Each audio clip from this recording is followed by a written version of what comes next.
Hi there, welcome to another video from Parker Owners Boat Sales. I'm Jonathan Parker and today we're here to show you a year 2000 Fairline Targa 37. Now this is a really late Targa 37 and is basically a large Targa 34. Now it may seem daft to say because that's obvious, but it really is. Same sort of layout, but just gives you extra room where you'd really want it if you've ever had a Targa 34. It's a fantastic boat in fantastic condition. I'm going to show you round. But as you can see, blue hull, white anti-foul. It's literally just been lifted out 3 days ago to have maintenance done, including stern drive service. And so I'm just going to show you round the hull. The white anti-foul, as you can see, it's got good adhesion, although I would certainly say in the next season or two it may be worth taking it back, but actually it's got really good adhesion at the moment and it's not really flaking anywhere significant. Bowthruster, as you can see, 4-bladed prop with the anode. The anode's in good shape, seems to have cleaned off really nice. The blue hull's actually, I mean, this is obviously out the water for its annual, so you can actually see the blue on the hull is actually not bloomed. There's some dirt about on it, so it's not been cleaned yet, as you can see. This is, again, is just dirt, but actually it's in really good shape. There is no real blooming on her at all. Could do with a polish up. There's a few little scratches here and there, but actually it's in really good condition. If you pop around the back, you see the stern drives. Again, this has just been washed off. No one's done much to it at all as yet, but you can see they've cleaned off really nicely. Really good coverage of anti-foul on the props. The service has partly been carried out already, so the anodes have already been replaced. All the rams are in good condition. All the scraper seals are in place, which is quite unusual. Quite often they've popped out and there's no evidence of any leaks. It does actually have 2 small LED underwater lights, and obviously you've got your trim tabs, hydraulic trim tabs as well. And you can see the anodes haven't really eroded at all on the trim tabs. And then let's go around the other side. Again, really nice condition. The only thing I've spotted is a small little spider crack there, which basically is just needs taking back and filling. But apart from that, it's in really good shape. Right, should we pop on and take a look? Right, let's head right around the back. And we've got the bathing platform. As you can see, there's a bathing ladder. And talking about ladders, let me just grab my ladder. And we can step up onto the bathing platform on the back. You can see it's had a, it looks like it's been varnished with something. So it makes it look a very dark orange. I'm not a big fan of it because you can see it's gone over the caulking, but that can be taken back quite easily and just put back to bare teak, or obviously retreated again. There's good storage, a small storage under here. Current owner has bits and pieces like polishing and cleaning equipment, and also there's a bit of storage in the back here as well, which is actually quite deep. I quite like that. And obviously got electric supply, and then there is a hot and cold transom shower as well. Let me pop this cover back forward so we can have a look at the cockpit. Right, let's go through into the cockpit. This is where you sort of get an idea of the interior condition, because all the upholstery is as new. It's in fantastic condition. It has actually been replaced, but done to the original. The cockpit table is new as well, and it's on a pedestal you can raise and lower, and it's foldable, so you can turn it into just a drinks table or get it out your way. I really like this fitting. This fitting is actually a screw-in fitting, and it's flush. You don't have to make a hole in the deck to fit this. and it's a very easy one to remove. You just press that button and it unscrews. Quite often you'll have trouble wiggling, trying to yank a normal pedestal out. This actually is really nice fitting. It's quite neat. It's got a couple of boat hook holders on there.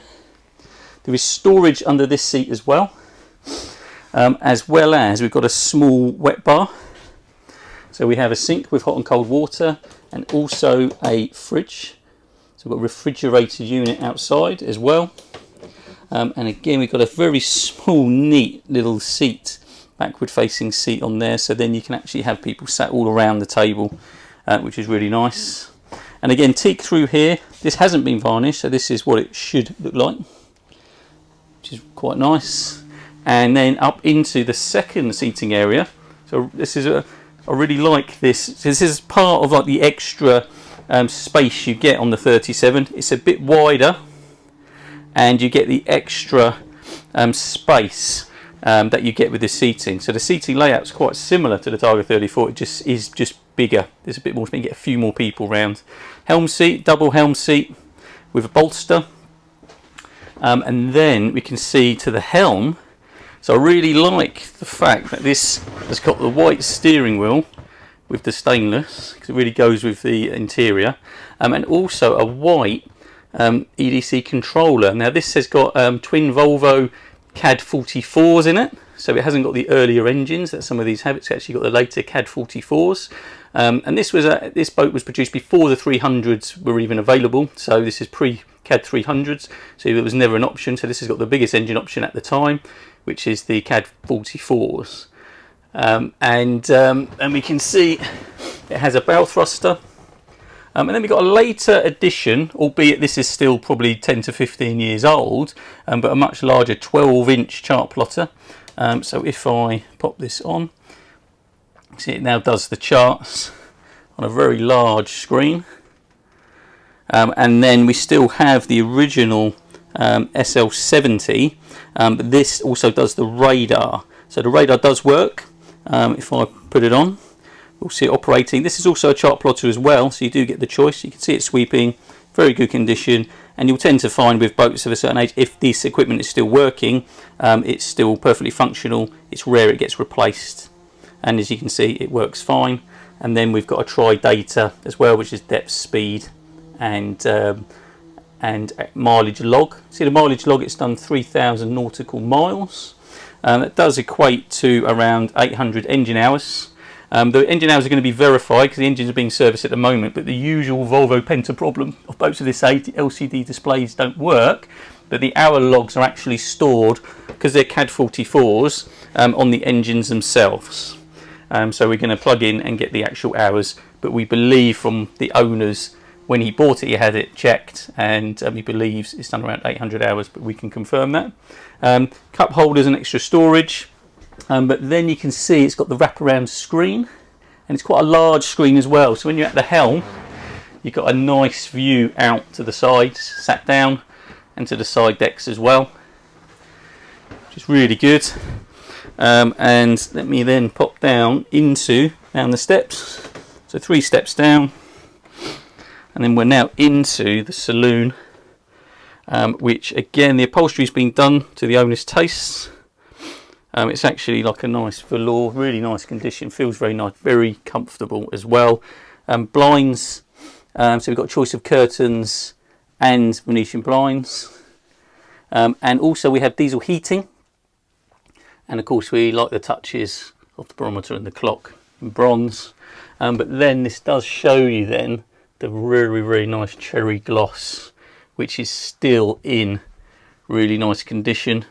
There's no it's very, very well, I can't see any fading at all to it in this area. Very, very nice condition. Lots of cupboards over the top here, and a television, and this leads into the galley, so we can see that we've got more cupboard usage here. A drawer at the bottom.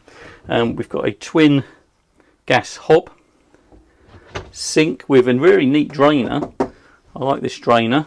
Extra little bit of storage for bits and pieces here. That could be for small plates and things like that as well, but a nice bit of storage area. Another fridge, so a large fridge freezer in this case. Actually that's very clean. very nice condition. And then a little surprise in here, there's actually a microwave as well. And then as you come back round, we can see again there's an extra doorway just here, and that goes through to the rear cabin. And as we go in, there's a neat little seat to sit down, so you can sit up with good height here. You can't actually, there's no head height beyond this point, so you'll come down onto the seat and then go into the twin beds at the front here. And they do have reading lights above, as you can see. These are actually very long beds as well. They're very good size.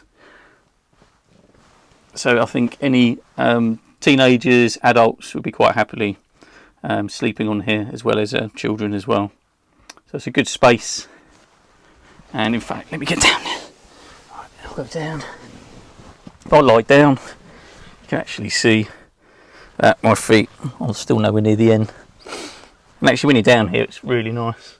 There's actually a bit more sort of height, and obviously we've got curtains and windows at the back here as well. So if you want a bit more light in here, we can. And it's also got a headboard. So nice fitted out. I love the Fairlines for their fit out, and they're always a luxurious brand. And let me just check under here. Sometimes, yep. So an option on Fairline is in the cabin to have an additional sink for your guests, and there it is, hot and cold water sink. Very nice addition. And that neatly folds down to cover it up.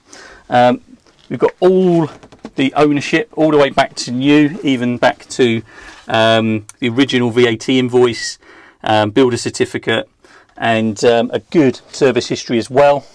The owner has marked down everything that's been done over the years, everything that he's done as well as he's had done professionally. So annually serviced, and as I say, it's being done as we speak, and it's the stern drives that are getting serviced at the moment. And then we go through into the forward. So the main difference starts to become apparent between the smaller Targa 34 is actually you've got a proper island bed in here now. I like the bedspread and the duvet cover, and they've actually had curtains to match. Really nice touch, that is. Little vanity units. There's actually a cover for the main hatch, which is over at the moment, otherwise you'd get a lot more light obviously coming down into here. There's another vanity unit on that side as well. Again, curtains, cupboard, and then we'll go into the ensuite. It's a Jack and Jill door, so there's an additional door from the main saloon. So it has the one heads, but the next thing that you get, which you don't get on the 34, is a proper shower cubicle. So a proper enclosed shower cubicle, no curtains here. And the toilet is in here as well, but as you can see it doubles as a seat because the toilet is completely covered by this. So you can actually sit in here as well, which I really like. It's got a waterproof power button for the toilet because it has an electric toilet with macerator built in. It's a seawater flush toilet, but there is no holding tank on this boat. It doesn't have a holding tank. It does benefit a lot of people because there is no smell. So there's no holding tank smell. There's no holding tank to deal with, to empty or anything like that. But it does restrict you in some marinas for usage of the toilet. And again, we've got a very neat sink. And then vanity, and then here I am up at the top. We normally do a presented video, but as you can see today I'm doing it on my own. That's because my cameraman Andrew is down in Poole today. I'm actually up in Gosport, and our other yacht broker Nick is having a well-deserved week off. I think he's headed down to Cornwall himself, so hope he has a nice week. And then we're going to head back up, and what I'll do, I think we'll just give you a look around the side decks. If I can get around with the covers back, it may be a problem. Have a look, let me just undo this cover. It's quite easy. What I like about these are not poppered, they're all bungeed. The covers themselves as well, albeit a bit dusty, they are in nice condition.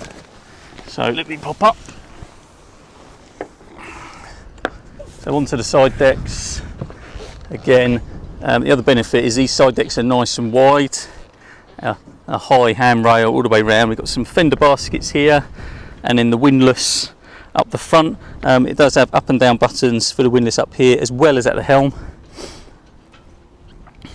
And then we can see there's a good, so ignore the rope that's been slung on here from when the boat's been lifted, but there's a large area for bathing on the front. There are no fittings for sunbathing cushions, there are no sunbathing cushions with this, but as you can see, you can very easily use it for a very large bathing area. And it just gives you an idea of the condition of the covers. They're not that old, they're in very good shape, very good condition. And then we can see what's on the top. There's a spotlight up there, twin horn, and then you've got the radar as well. There's also a flag holder on the top as well. Of course, you've got a VHF aerial, but you can just get an idea of the size of the boat now. Let me step back down.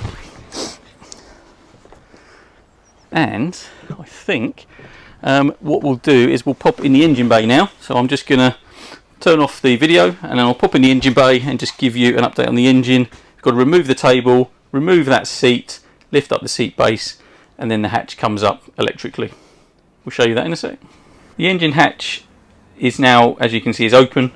As I said, we had to just lift this side, remove the two back cushions, and then there's an electric button on the dashboard. The other thing as well that I forgot to mention is all of these switches have been replaced. Now normally by now, if these were original, they'd have been faded. They would have been black originally, and all the what tells you what they do can wear off on a lot of them. So by now they should all be showing signs of wear. But as you can see, they've all been replaced with white. And again, the white matches the theme of all the other fittings. And you can see actually all the bezels have been made white as well. Just some nice additions to actually tie everything in. So I do actually like it. Let's pop down to the engines. The two Volvo, like I said, Penta CAD 44s. They produce 260 horsepower each. That would push this boat to around 32, 33 knots with a clean bottom. A good cruising speed for this will be 25 to 28 knots. And they do put these engines in the 34s as well. They also put the 300s in the 34s. That will push the 34s up to nearly 40 knots. But really, this is a bigger boat, more of a cruiser, so 25 to 28 knots is perfectly acceptable speed for a boat of this type. The CAD 44s are called that because they're compressor aspirated diesel, so they have a supercharger as well as a turbocharger. The supercharger actually is there to take up the turbo lag, which is basically a delay between low revs to then higher revs. So normally about 1500 revs the boat is actually trying to start to go onto the plane. But if you have a turbo lag, the turbo takes a bit longer to start spinning at a speed where the pressure of the air actually is a benefit to the engine. So you have this lag until the turbo builds up pressure. But the supercharger is used between 1500 revs and 2500 revs, which 2500 is about when you are on the plane, and then it'll actually cut out. So it has an electromagnetic clutch on the front.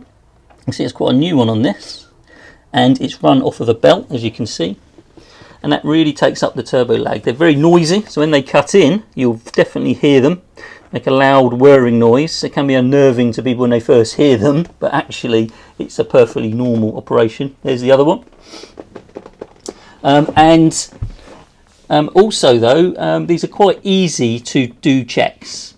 So normally what you do is very simple checks would be checking for seaweed and any debris, and actually this is the water strainer for the seawater system. You can see the impeller just underneath, and the impeller actually pushes through this. And this also is always situated above the water line. So the water line on these Fairlines tends to be just below or very much in line with the bottom pipe on the impeller. So you can normally change these impellers in the water. When you undo the cover, some water will come out, but then the water line should be just below to the pipe underneath. But very close, probably just an inch or so, maybe 2 inches below. and then it pumps up through to here. So the benefit of the strainer being after the impeller rather than before is that if the impeller breaks up, it ends up in here and doesn't continue through the heat exchangers. There's a plastic basket in here that collects everything. So this should be a regular check, and to check for seaweed and any debris or any signs that the impeller is actually breaking up. These have just been replaced, and the old ones are actually there. Look, there you go. There's the old ones, and again they've come out, and albeit the blades are starting to bend a little bit and showing a little bit of age, it's about good time for them to be replaced, I think. So they've been done. It just gives you a bit of extra water flow, better cooling through the heat exchangers.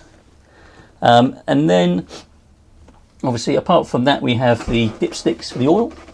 There's one there and one there, and then we also have the coolant reservoir as well. You can see it has green Volvo coolant, and normally you've got a minimum and maximum line there. The maximum line you can see is just below where it says max, and so if it's there or thereabouts, you always need to leave some room in here for expansion, so as the water gets hot that'll pressurise.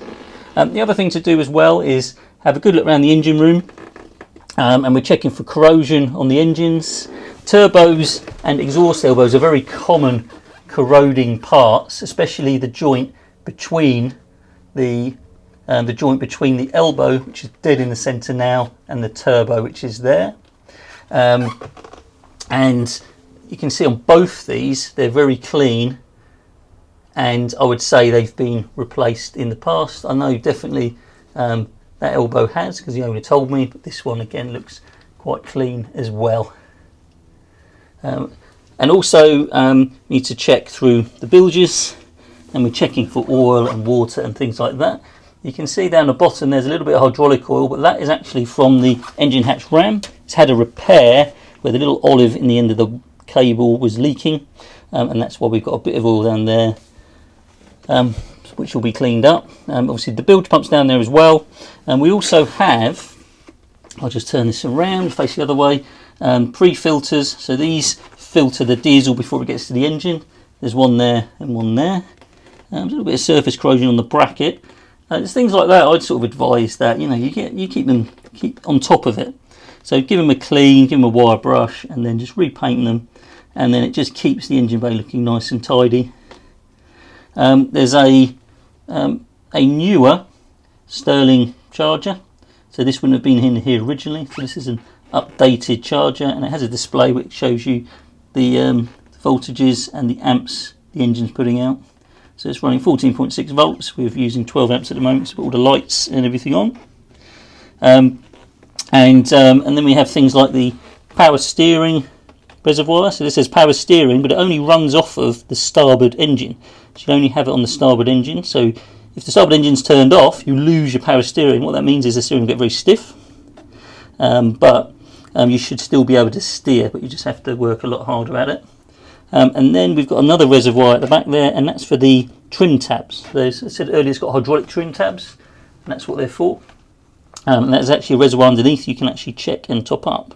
It's rare people check that one, but it is something that does need checks annually as well. And then there's a pipe here which is coiled up, and they actually it's a Fairline fit. Normally there's two ends to it. It goes through a filter, and what you can do if you do have any water or anything in the bilges and it's contaminated, you can actually use this pump, and it'll pump it out into a container for you. So all the Fairlines have them fitted, quite useful actually. And over here there is trip switches and a domestic isolator. This you don't have to turn on and off here. There's actually a second switch in the saloon on the switch panel, and you can turn it on and off there. But if you do want to isolate it completely, then you can use it here. And there's also a trip fuse for the domestic, and then trip fuses for battery charger, winch and bilge pumps. So if ever those go down, then you can obviously operate them from here. There's an LED light goes all the way around, and that actually is for the engine room. So when that's on, you can illuminate the engine room at night. And then over this side, you've got your hot water tank. You can see there's a thermostat on there, so you can set the temperature of the water as it comes out. and then the batteries are fitted underneath this box here. And then the only other thing that's down here is the fire extinguisher as well. It's an FM200. It's on a it's a sea fire extinguisher. It's showing some corrosion, so I think you need to bear in mind that that could do, even though it's showing green, the system works, it's operating. I'd certainly say that would get advised that you should change that sooner rather than later, but as it stands it's still a working fire extinguisher at the moment. So that is the engine bay. If you want a little tip as well, while we're here, if you've got one of these engines, a lot of people don't realise that there's two trip switches just on the back here, and one of them is the ignition. So if you ever turn the ignition on, you know the batteries are fine, but there are no ignition lights come on. It could well be one of those is tripped, and sometimes it will just do it now and again, just sort of and a slight overload. You simply come down here, push it back in, and you get your ignition back. The other thing as well is these plugs quite often can come loose, and this is your main wiring loom, again, which powers up all the ignition and all the sensors and everything like that. So all your relays are in here, so your engine start relays, relays for various different things, and if this plug falls out or becomes loose, then you lose all of that. And with the engine shakes around, quite often the little lugs come loose and they can pop out. And so it don't always look like it's falling out, but you just push it back in and then it will come back. Two common problems actually that I used to come across in my breakdown days. But that is the Volvo Penta CAD 44s. Great engines, very reliable, just need looking after, and these certainly look like they have been. Right, okay, I'm going to turn you back round to me. So this is the 2000 Fairline Targa 37, great shape, great condition, stern drive just being serviced, engines being done, so it should be ready to go for anyone who wants to buy it. So come and see it. It will be going online very soon. It may be online by the time you see this video, so check our website parker-adams.co.uk, subscribe to our channel, come and see all our other videos we have for sale. But for now, I'll sign off and say goodbye.